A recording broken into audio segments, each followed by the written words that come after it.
All right. Hi, everybody. Welcome. We're going to do a yin yoga practice today mostly for our hips and our low back. So as you're getting settled, maybe you want to come rest in a seated position, or as you know, often the invitation is just to find a space for yourself that feels like it brings the most ease into the body. We're going to do a little bit of relaxing, and then we'll move into some hip openers. So let yourself settle in a way that, if you can, you're remaining muscularly soft. And that can be lots of places. You don't have to look like me. You can rest on your belly, your side. Of course, you can rest on your back. Use any props that will help you feel a little bit more settled, a little bit more at ease. And if it's helpful, take a few of those settling breaths. So a deeper inhale, maybe even imagine you're filling all the space in your lungs. And as you exhale, we can imagine that exhale is settling into the weight of the body where you're connected to the floor.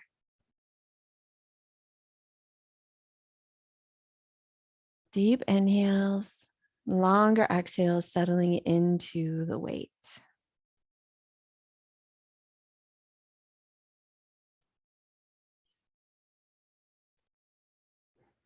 And once those breaths feel complete, just inviting the body to breathe itself.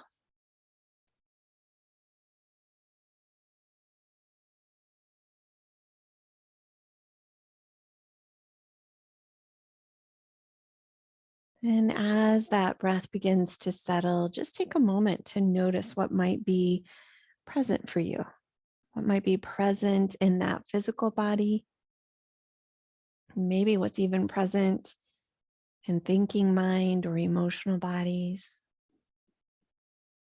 Just spending about a minute here, noticing if there's sensation, thoughts, feelings gaining your attention. It's okay too, if not a lot is arising. Just allow yourself to be with what is.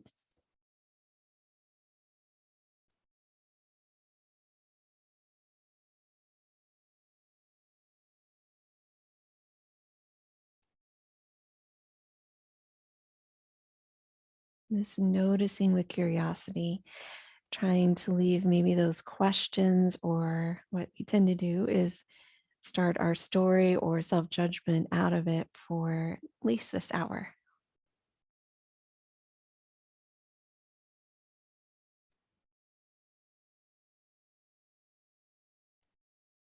This noticing what's present helps us notice if there's change. Also, if things remain the same, not just physical body, but in thinking mind and emotions.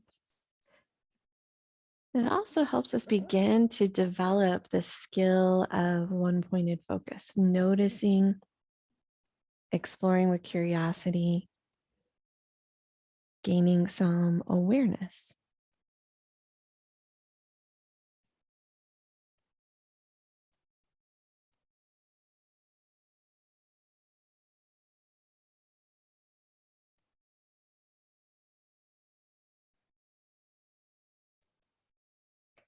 Without changing breath, drawing your attention to breath. And just noticing right now as you inhale and exhale, what is the path that the breath is traveling? So as you breathe in, where do you feel that breath expand into? And often we first experience it in the nose and throat, but perhaps we also have some expansion into chest or even the belly area.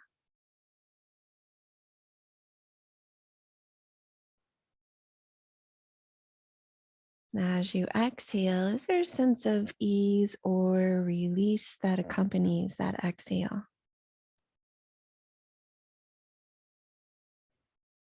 Breathing into expansion, exhaling into ease or release.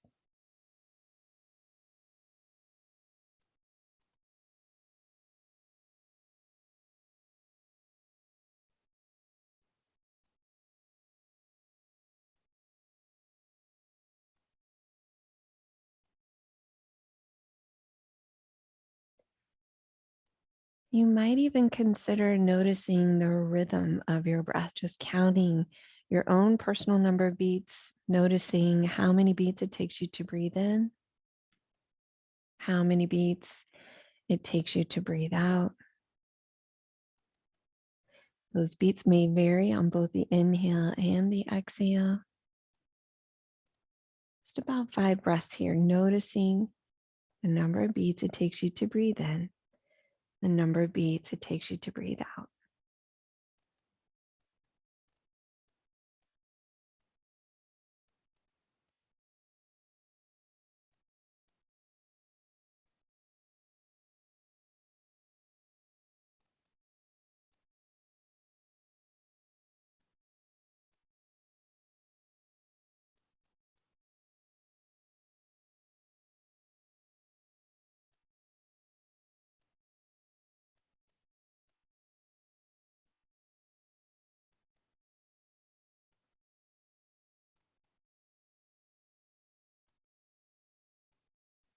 If it's helpful during your practice today, you might extend that exhale by 1 or 2 extra beats. So for instance, it takes me about 5 beats to breathe in. So I would try to breathe out for 6 or 7 beats.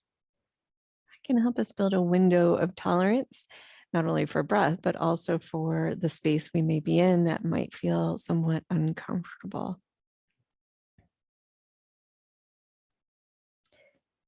We're going to take a nice little stretch here, whatever feels good to you. We always remind ourselves we can wiggle in between all of these poses where we're in stillness. We're really trying to tune in to see what the body might be needing. You know, I like to sequence from maybe what can be a little bit more uncomfortable to comfort and ease. So we are actually going to start with dragon today. So if you have blocks handy, you may want to grab those blocks. We're going to begin with our right foot forward. So our right foot comes between our hands, but comes between those blocks. We might walk that left leg back just a little bit further. If dragon is not your favorite, it's not a lot of people's favorites. If it's not yours, you might remain on your back in a twist. You can always drop knees over to the right side, sneak that left foot back just even a little bit further to get a little stretch through the front of that thigh. Only 3 minutes here in our dragon today, but in that 3 minutes, we're really trying to be pretty heavy through the front of that thigh. Now, sometimes blocks on the outsides of the feet is where you want to be, or hands on the outsides of the feet. There may be a few of you who bring blocks inside or even don't have blocks. If it's not available at home, you can always use forearm right across the knee. So if it's tough to get down to the floor, forearms across the knee. We're placing those blocks in different places that help you access the front of the left thigh. That's really where we're aiming here. We know our dragons, or if you're in a twist, a little bit of opening through that left front thigh is going to help release this line of the hip flexor. So our psoas, our iliopsoas. And the idea here is that we stretch the front, meaning the 4 quads and that psoas, to release the low back. If you're really tight through the fronts of those thighs and through the psoas, and almost all of us are really tight through the psoas, it can put a tug on your low back. And we experience that tightness because, of course, that psoas connects into those 5 lumbar vertebrae. So here we're inviting quads to release. Now in 3 minutes, that's a pretty big invitation. We could probably stay here 10 minutes on each side. We won't, I promise. But they're tight enough that it could take several poses to really fully release the quads, but this might start to encourage a little bit more pliability in that connective tissue of the quads. This is also that space where if this feels really challenging or quite tight, or you're experiencing discomfort, you may want to use that slightly longer exhale that we found at the beginning of class. That signals our brain through that vagus nerve that's eavesdropping on our breath, that we would like to be at ease in this pose. If anything goes from discomfort to pain, any pose that we're doing, we want to make sure that we release it, that maybe we're done with it, or you can come back into it when you're feeling a little bit better. 3 minutes might also feel like a really long time here to stretch, to open up a pretty stubborn area. It's okay not to go that full 3 minutes, especially if you're building up to these longer holds.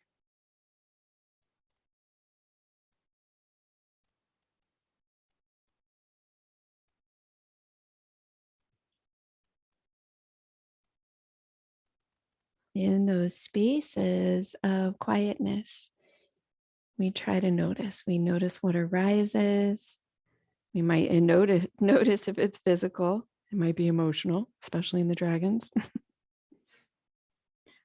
We're going to shift weight to your back knee. Take your time. Things are going to feel a little bit stuck. As we're coming out of that side, feel free to kind of wiggle around, move around. That could also be a tough one on wrists and shoulders. So maybe you want to wiggle around just a bit. We're going to switch sides. If you're resting on your back now, you're going to drop your knees over to the left side with your right foot walking a little bit further behind you. If we're in our dragons, we're going to bring that left knee forward.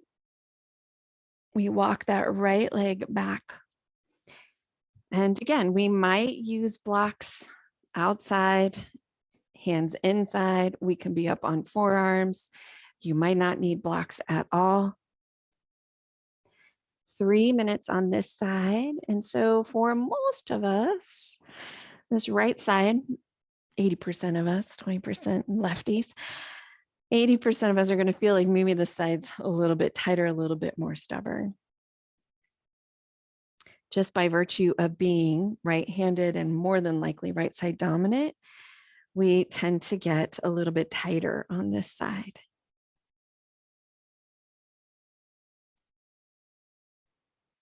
So we know that we're stretching that relationship from the front of the thighs to the low back. And by stretching, we're thinking maybe muscle releases in that first minute or two. It's the rest of the time that we get to the tendon that is closest to the bone, that holds muscle to bone. Seems a little bit tricky here, but we might get to the level of the ligaments that are holding bone to bone. And of course, we've got that connective tissue interwoven through muscle, surrounding muscle, interwoven through all of our tissue or organoform, holding us together. Now, energetically, this is also a space where we hold a lot of stuff. So our biology is holding our biography. And this can be a space where we also release a lot of heat quickly because of the energy we might still be holding on to. So you may feel like you get a bit superheated and then cool off quite quickly. That is not unusual.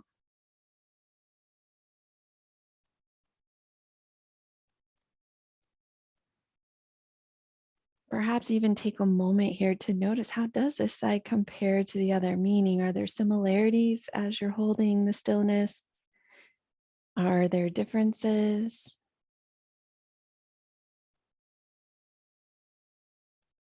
Noticing those similarities and differences with curiosity.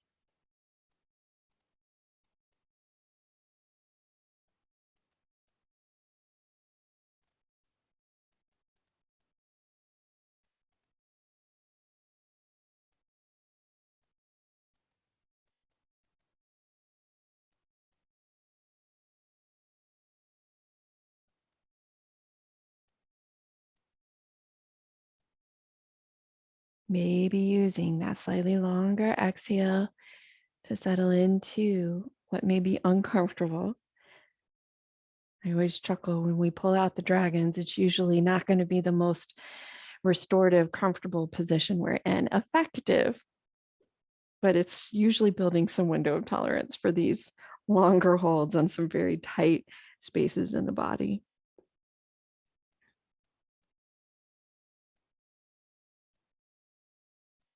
When you're ready, we're going to shift back to that back knee. Take your time in case things feel a little bit stuck. Wiggling around, maybe getting off of those wrists and circling those around. If you have a blanket, a pillow from the couch, go ahead and grab that. We're going to place whatever you might have right underneath the top of your torso. So we're getting ready for our Sphynx pose. And we're going to come onto our belly as this continues to open a little bit of that space that's going to help our low back release. And I'm tucking my pillow or my blanket really right at the bottom of my rib cage, which is going to help me just stay a little bit more lifted. We're going to have a couple choices here. If it's okay to leave elbows right underneath your shoulders, you're welcome to go there. If that back bend feels a little bit too much, you can walk your hands out a little bit further, cross your forearms, rest your head on your forearms. If you are elbows right underneath shoulders, you might support that head. You can also rest your chin on your fists. And this one we're going to hold for 4 minutes, so a little bit longer than the last one, with the idea that we continue to release the front side of the body, so the low back might release as well. Now, feet a little bit wider or a lot wider in my case is important. That helps us release any of that sort of subconscious or hidden tension that we tend to hold on to in our low back, in our glutes. So find a way to settle into that stillness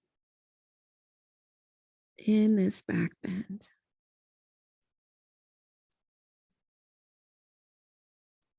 And that deep pressure on the belly encourages more of a relaxation response, or at least encourages our central nervous system down then through the autonomic nervous system to become more partial to the parasympathetic nervous system, the system that is in charge of rest and digest, rest, relax, and restore.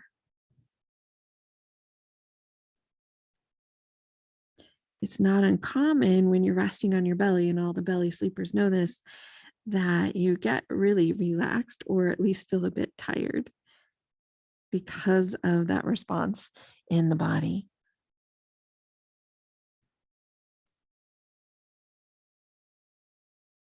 It's a good space to go into if you're one of those folks who wakes up in the middle of the night and are trying to go back to sleep.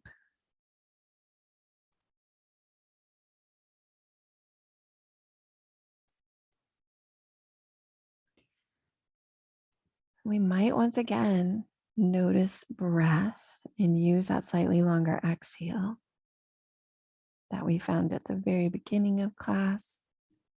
A useful exhale anytime, really.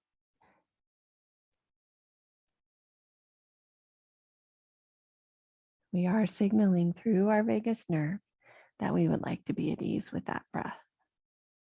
Easier to practice when we are at ease, easier to start to really be able to access it.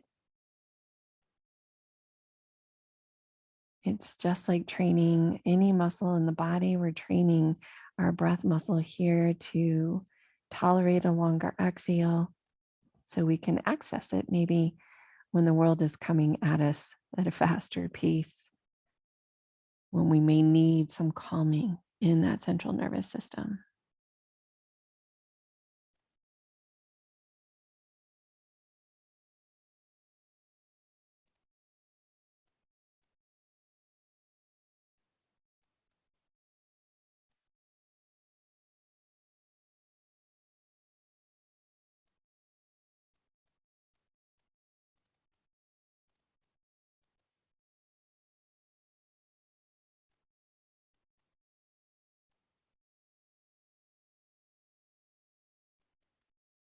This is great stuff for sciatica, great to release that low back tension. It's a nice way to back bend that isn't firing muscle. We are passively in that back bend to stretch really from the chin down to the pubic symphysis to release what can be, for many of us, a chronically tight area.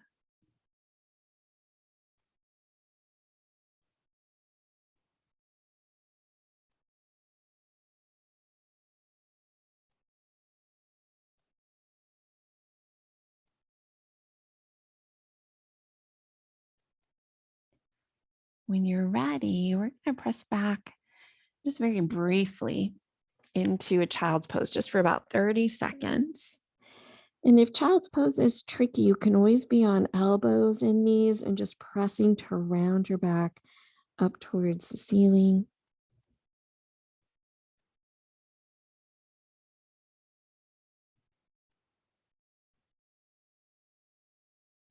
A little counterbalance for that deep back bend where we're in a forward fold. We're going to be moving into another forward fold here in just a moment, which is why we're only holding this for about 30 seconds. We're going to rise up and come to seated. Now, if you've got blocks and you know that a forward fold can be a little bit tricky, this may be where you want to have a seat on your blocks. So blocks right underneath buns. If forward folding is in general quite tricky for you, you may want to come and rest on your back. I'll have an option for you too. We're going to stretch and open up some hamstring. So as you're seated on those blocks, it's going to be your right leg that is long. Your left leg has some choices. So that left foot can be closer to the ankle. It can be closer to your core. I tend to open up a little bit based on my hip structure towards that bent left knee. We're going to be doing a forward fold to open up the hamstrings. Distance, least important part of this. We're really moving through the journey of it. So when you're ready, if you are in a seated position, forward fold, you're going to start to let yourself just move forward with relaxed arms and shoulders, not really trying to get anywhere. We're landing. If you're resting on your back, we're just drawing our right knee into our chest while our left leg remains long along the mat. 4 minutes here to open up connective tissue of the hamstring. You're going to see me modify a little bit here since I am on blocks. I'm also going to support a hypermobile knee, and that can go for you too. So if you know you have hypermobility in your knees, you can always place something behind that knee. So we're not putting that backward pressure on knee. It's a space you can support the head too. If you get low enough and you want to rest elbows on thighs, you're more than welcome to support the head so it's not in a dead hang.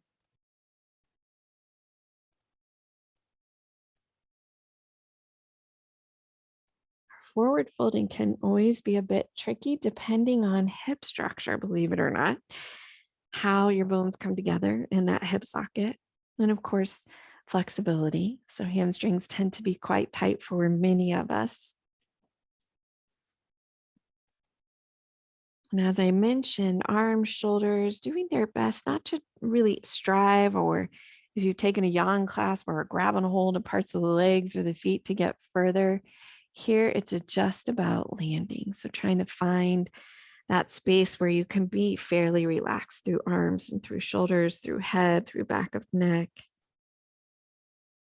It's also a space to check in with the top of that thigh. So as soon as we fold forward, often our body will try to fire the quads in order to keep us safe, which is a great emergency system to have out in the world.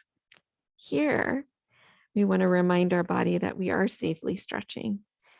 That longer exhale can help do it, bringing notice to the front of the thigh. Sometimes we'll release the front of the thigh. Trying not to fire those quads as we move through this release. You might check in with toes. A lot of times we're flexing toes and pulling toes back closer to us. We'd like those to remain relaxed as well.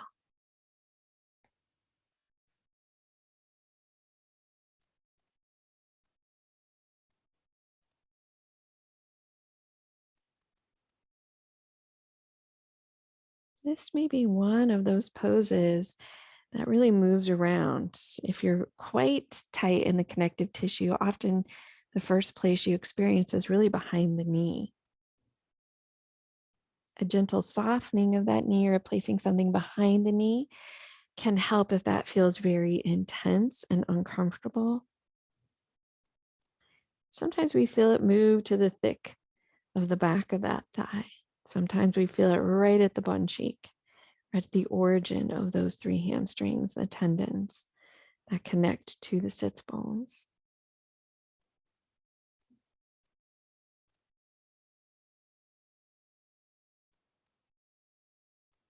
Reminding ourselves there may be discomfort that leads to release. There may also be discomfort that's leading to pain. And if we're getting the message from our body that this is painful, you want to release the pose or switch it up. You can come and rest on your back instead.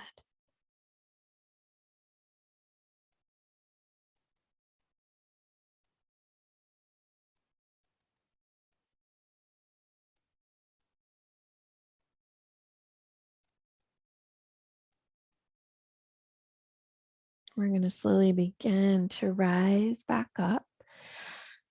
Wiggle around if you need it. Take a moment to stretch, maybe even counterbalance by pressing back onto fingers. We're going to switch legs. We can also switch up how we are. So we might come rest on our back, or we might be able to go into that forward fold. So we'll slide that right foot up somewhere along the line of that leg. And as I mentioned before, I'm going to go ahead and open up my hip structure in order to do that. You might be a little bit more towards your foot. When you're ready, we're going to take that slow fold forward to see where we land. We can allow those hands anywhere that makes sense that we can start to relax. As I mentioned on the first side, distance is not our destination, I should say, is not important here. It's the journey. And so as we're loading these joints, as we're feeling that we're releasing, we're going to get a little bit lower because of gravity.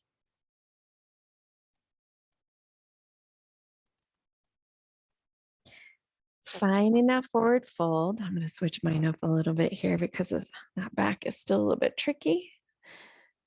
So for those of you who are resting on your backs, it's your left leg that's coming in.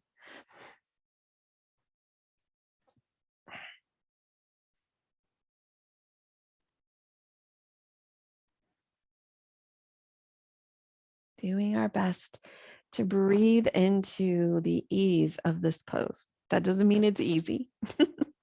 In fact, it can be one of the more challenging poses, I think. But ease, meaning we're trying to signal the body that we mean to be here, doesn't need to fire any other countermeasures or muscles. So check in with the top of that thigh, check in with the foot, see if we can release those areas.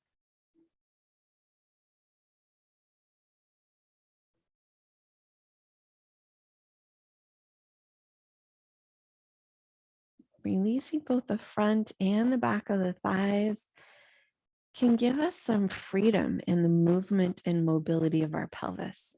So we have that pelvic bowl. That bowl sometimes is spilling forward, meaning it's really tight and pulling our pelvis out of alignment. And if you think of soup, it's spilling out of your belly button. Or it can be spilling backwards out the back side of the spine.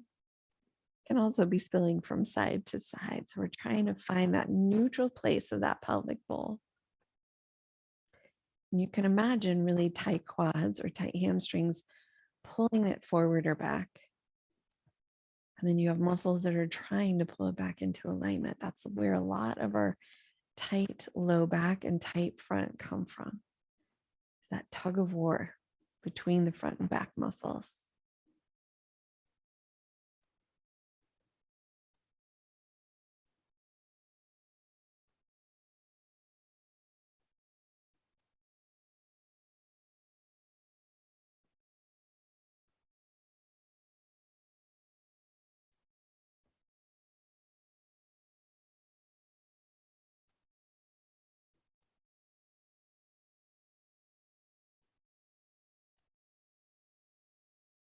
Nice, easy breathing here where we may notice the breath, or you might be using that slightly longer exhale. Not only does it bring ease into the body, but it helps with quieting the chatter of the mind. So when we focus on breath, we hopefully get a little less thinking mind that is trying to maybe run away with us.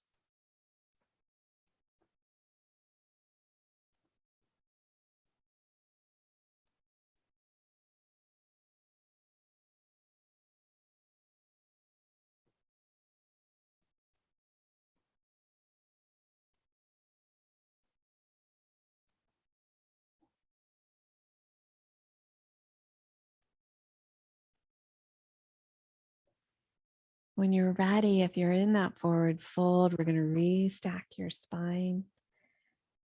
Begin to just move in whatever way the body might be asking for here.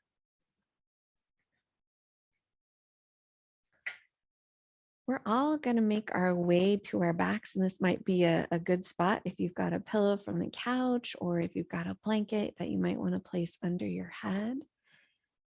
You can also have those blocks overhead. We may be using those or some version of those here in our banana asana. So coming to rest on your back, legs stretch long along your mat. We're going to keep our shoulder blades and buns on the mat. We're going to walk our heels off to the right side of the mat. Arms reach overhead and also walk off the right side of the mat. So this is where the banana part of our banana asana comes in. We look like the curve of a banana. Now, arms reaching overhead can feel pretty compressive in the tops of those shoulders. And this may be where you use a block underneath forearm, elbow, pillows above the head as well. Anything that will create a little less of an angle and compression. It's also possible it doesn't feel very good at all to have arms overhead. So hands can be out into a T. You can play with the cross of the ankles as well, one way or the other, if that helps increase the sensation of this pose. Pardon me, I'm so sorry for coughing. Good chest opener. So while we are focused on creating some space for breath in that rib cage area, also stretching and releasing this top ridge of our shoulder by opening up the tricep and the back of the arm. We're also targeting this hip structure. If we were going to put our hands on our waist in frustration, we're targeting two glutes, gluteus minimus and gluteus medius. That can create some of that mystery low back pain that we experience. It can create it where it feels like it's button cheek. It feels like it's a side joint. It can mimic sciatica running down the leg.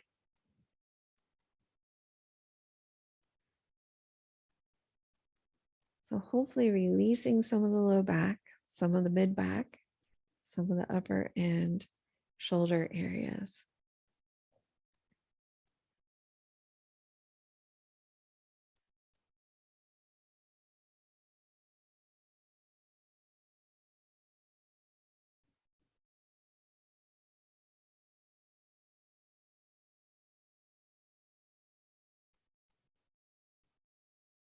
A moment to check in with breath.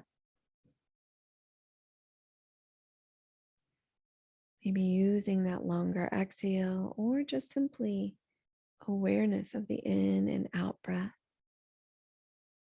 As we are expanding into some of that breath space, perhaps the expansion of the breath changes. Maybe we feel it traveling in different areas.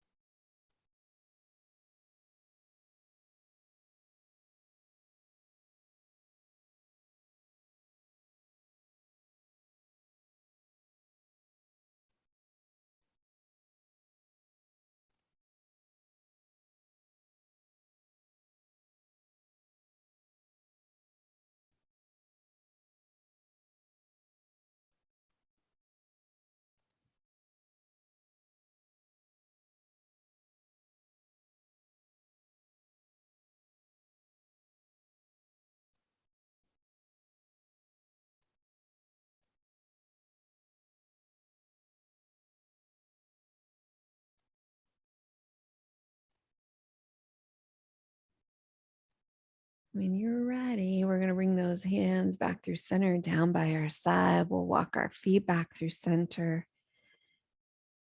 A few moments here without any compression in those arms. Maybe we notice, how does that left side feel compared to the right side? And noticing with curiosity.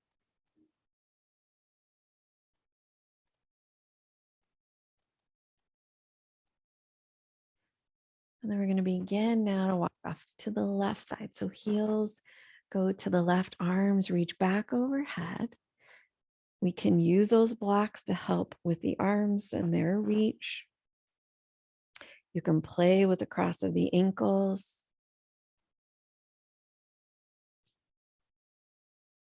Settling in here to this release of that right side. Expansion of the breath. A little release, we hope, of some of the hip structure for more ease in the low back as well.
Maybe noticing as you're breathing in and out, how is the breath traveling on this side? We might even imagine we could expand that breath into that right side rib cage.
When you're ready, walking feet back through center, hands come back down by sides. Give yourself a little bit of release here. One more pose before final relaxation. We're going to go into our reclining butterfly. So we're going to get the last bit here of some of that hip release, or what we hope is hip and low back release.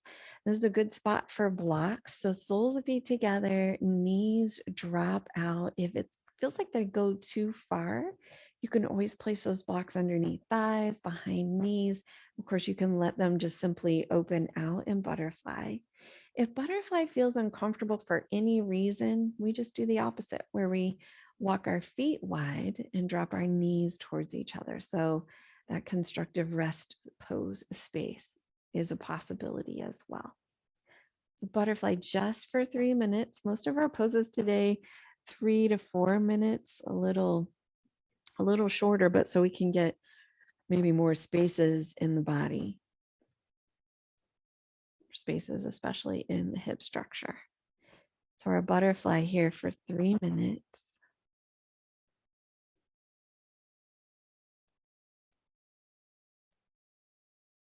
This release of inner thigh, kind of a sneaky place. And I call it sneaky because a lot of times releasing this inner thigh area can help what's happening in your low back and the back side of the pelvis. For many of us, our inner thigh is tighter, weaker, weaker in that they don't get recruited a whole lot. Our outer thighs get recruited a whole lot more typically.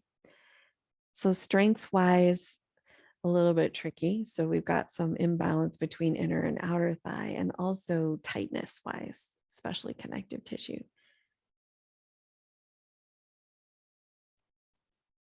That imbalance can create that, again, pelvic bowl to spill its soup in different directions rather than holding its soup inside the bowl.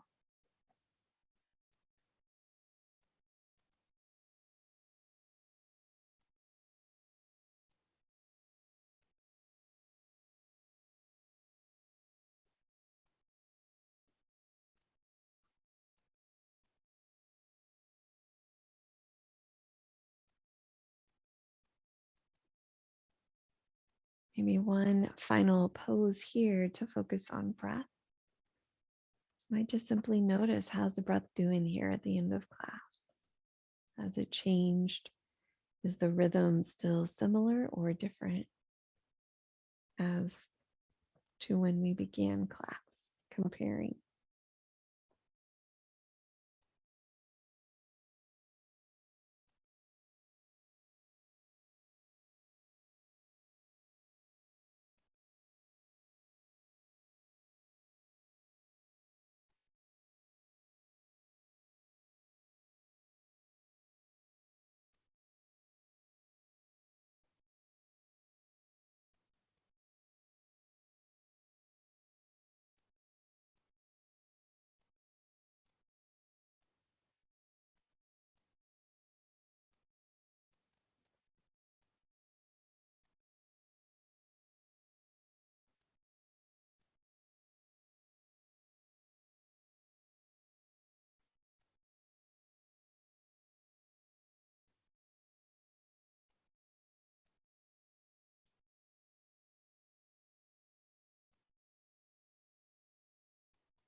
You're ready. We're going to take, we might even use those hands to draw those knees back towards each other. Give yourself a little bit of wiggling here. And so, what I'd like to do at the end of class, especially since this is one that we're recording and you might be doing on your own, is to give you a little bit more time to rest. So if you want to spend, I would love it if you would spend about 15 minutes resting. And I know we don't always have the time to do that. So what I'm going to do is kind of get us settled in, get us ready to rest. I will quietly then stop the recording, but if you can stay longer, I would invite you to stay longer.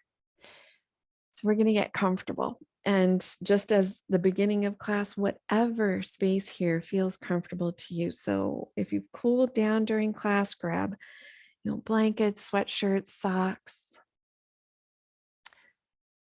Ask yourself how you would like to rest. Maybe it's on your back, maybe it's on your belly, your side. You can always do legs up the wall.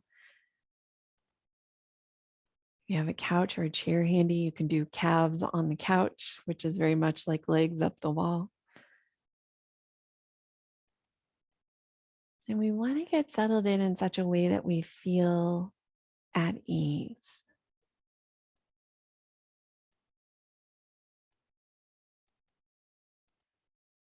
And as you're beginning to get settled, taking a few of those deeper inhales. If you recall the beginning of class, we're taking those big, deep inhales and those exhales, just settling into the weight of the body where you're connected to the floor.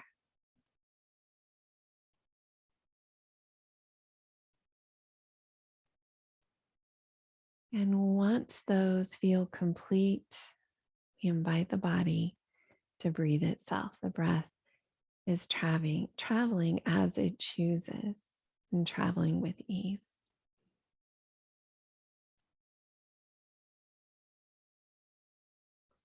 We invite those longer pauses between thoughts. Perhaps that leads to a quieting of the mind.